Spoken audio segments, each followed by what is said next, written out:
Hello friends, this is Sahil Sharma and I am here to discuss the monetary policies of RBI. In our previous lecture, we have discussed about the inflation, the concept of inflation, fundamentals and tools to control the inflation. Okay, in this pictorial description, we can see the RBI is trying to fight with the inflation with its companion monetary policy. Okay, so what is the economic policy of any country? Okay, in any economy, in any country, there are two kind of economic policies. First is fiscal policy and second is monetary policies. Who is controlling the fiscal policy and what is fiscal policy, and who is controlling the respective monetary policies, and what are the tools of monetary policies. Okay, so physical policies के बारे में थोड़ा देखेंगे कि physical policies है क्या, what is the objective of any economic policy. देखिए, economic policies का ऑब्जेक्टिव यही रहता है कि मनी की सप्लाई मार्केट के अंदर रेगुलर हो. ओके, रेगुलर नहीं होगी तो क्या होगा? अगर ज़्यादा मनी की सप्लाई होगी तो क्या होगा? इन्फ्लेशन होगी. हम प्रीवियस लेक्चर में पढ़ चुके हैं. ओके, और अगर मनी की सप्लाई मार्केट में कम होगी तो किसी भी इकोनॉमी का ग्रोथ रेट कम रहेगा. ओके, सो फिजिकल पॉलिसीज कौन रेगुलेट करता है? Government of India. ओके, किस तरह से रेगुलेट करता है? बेसिकली दो टूल्स रहते हैं, टैक्सेशन सिस्टम और expenditure of government. Okay, taxation system को अमेंड करके गवर्नमेंट मनी की सप्लाई को रेगुलेट कर सकती है और अपने एक्सपेंडिचर्स को कम या ज़्यादा करके मनी की सप्लाई को रेगुलेट करती है. ओके, आज के टॉपिक, आज के जो दिन का हमारा मेन फोकस रहेगा मॉनेटरी पॉलिसीज़ के बारे में, क्योंकि मॉनेटरी पॉलिसीज़ पे ही क्वेश्चंस बनते हैं. ओके, इन IBPS PO और किसी भी बैंकिंग अवेयरनेस के एग्जाम्स में. ओके, नाउ कौन मैनेज करता है पॉलिसीज़ को? गवर्नमेंट ऑफ इंडिया मैनेज करती है फिजिकल पॉलिसीज़ को और reserve bank of India manage करता है मॉनेटरी पॉलिसीज़ को. ओके, सो मॉनेटरी पॉलिसीज़ के टूल्स क्या हैं? किन टूल्स को यूज़ करके RBI मॉनेटरी पॉलिसीज़ को रेगुलेट करता है? First is quantitative tools, that is traditional measures, and second is qualitative tools, that is selective measures. Okay, quantitative tools क्या होते हैं? क्वांटिटेटिव टूल्स, देखिए, दोनों टूल्स का मतलब है, दोनों टूल्स का पर्पस क्या है? दोनों टूल्स का पर्पस है मनी की सप्लाई को मार्केट में कंट्रोल करना. ओके, सो क्वांटिटेटिव टूल्स से कैसे हम मैनेज करते हैं? In general quantitative tools money के वॉल्यूम को कंट्रोल करता है. ओके, वॉल्यूम को कंट्रोल करता है. ओके, क्वांटिटेटिव टूल मनी की सप्लाई को कंट्रोल करता है. ओके, दोनों का डिफरेंस समझिए. In general quantitative tool volume को कंट्रोल करता है, मनी के वॉल्यूम को कंट्रोल करता है, और क्वालिटेटिव टूल मनी की सप्लाई को कंट्रोल करता है. ओके, देखते हैं किस तरह से. First is quantitative measures. Quantitative measures में क्या है? ओपन मार्केट ऑपरेशंस और bank rates, CRR cash reserve ratio, SLR statutory liquidity ratio, LAF liquidity adjustment facility. Okay, इन सब को हम डिटेल में पढ़ेंगे कि क्या है ये open market operations, bank rate, और ये सब क्वांटिटेटिव मेजर्स में यूज कैसे होते हैं. Okay, first is open market operations. देखिए, जब मनी की सप्लाई को मार्केट से रेगुलेट करना है, ओके, कम करना है या ज़्यादा करना है, ठीक है, तो depends upon the policies that is required on particular day और particular time. Okay, open market operations में क्या होता है? RBI गवर्नमेंट सिक्योरिटीज़ को सेल करती है या परचेज करती है. सेल कब कब कब करेगी? जब उसको मार्केट से पैसा वापस लेना है. और परचेज कब करेगी? परचेज कब करेगी? जब मार्केट में पैसा उसको डालना है. ओके, ओपन मार्केट ऑपरेशंस में. Clear? Now second is bank rate. Now जब हमें पैसे की ज़रूरत होती है तो हम किसके पास जाते हैं? बैंक से लोन लेते हैं. अब जब बैंक को पैसे की ज़रूरत है, ओके, तो किससे वो लोन लेता है? किससे परचेज करता है लोन? वो रिजर्व बैंक ऑफ इंडिया से, RBI से परचेज करता है लोन. ओके, किस इंटरेस्ट पे? देखिए, जब हम लोन लेते हैं तो किसी न किसी इंटरेस्ट पे भी लेते हैं.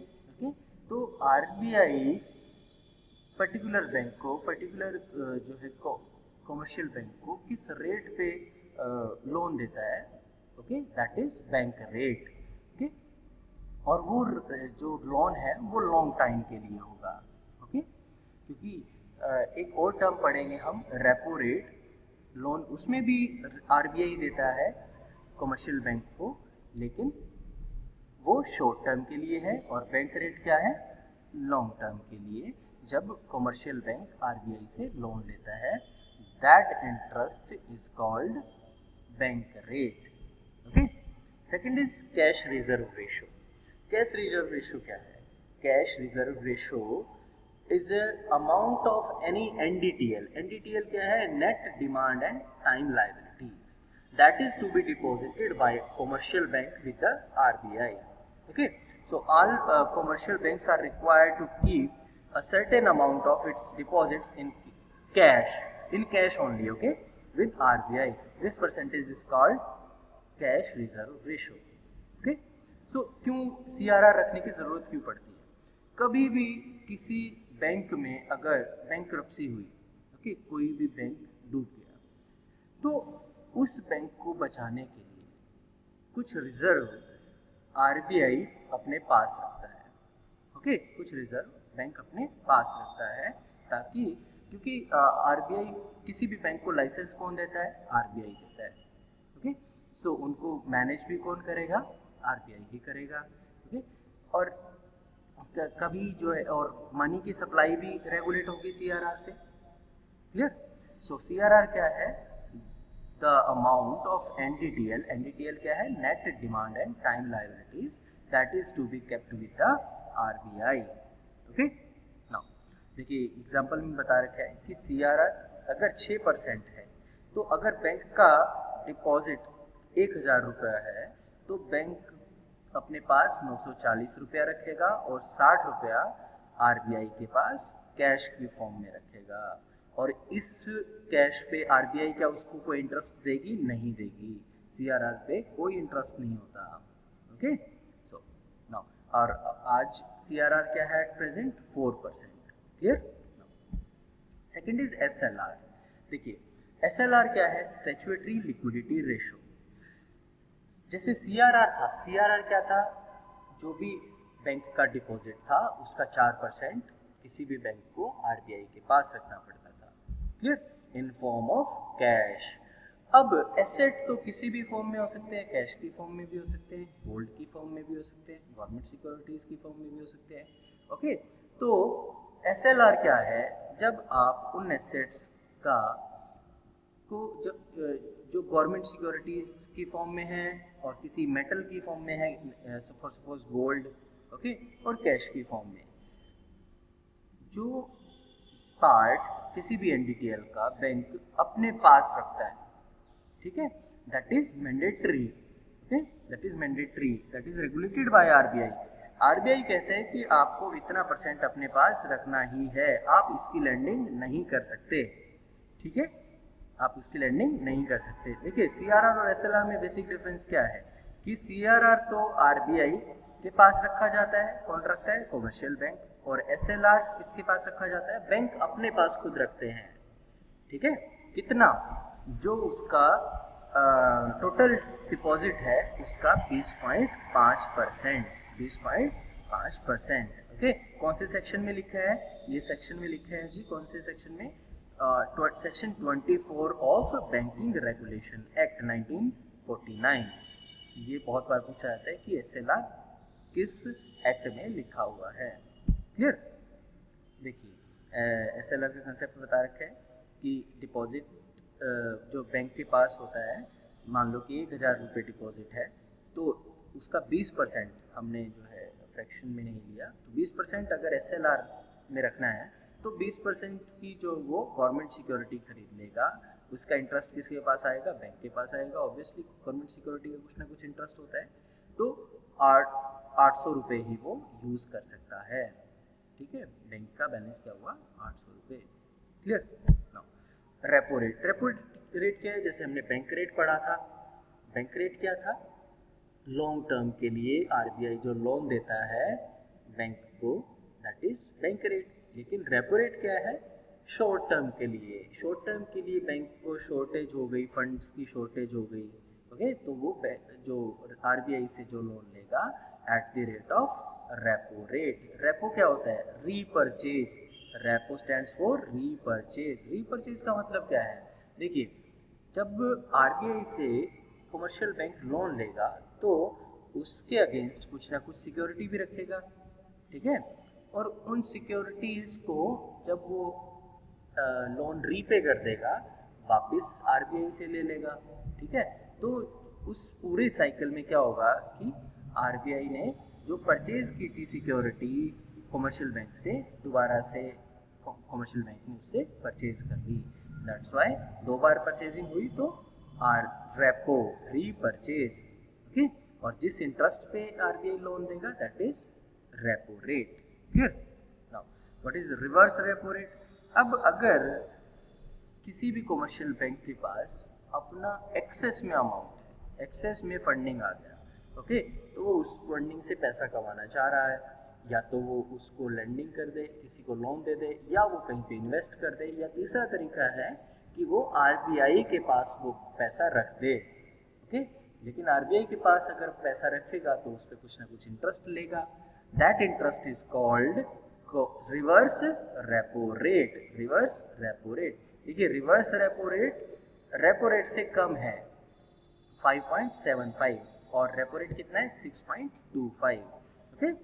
ये देखिए रेपो रेट में liquidity moves to bank and government security moves to RBI, और इसमें रिवर्स रेपो रेट में क्या है, इसका बिल्कुल अपोजिट। क्लियर? क्वांटिटेटिव मेजर्स क्या है? क्वांटिटेटिव मेजर्स देखिए किसको कंट्रोल करते हैं, हमने पहले बताया था सप्लाई को कंट्रोल करते हैं।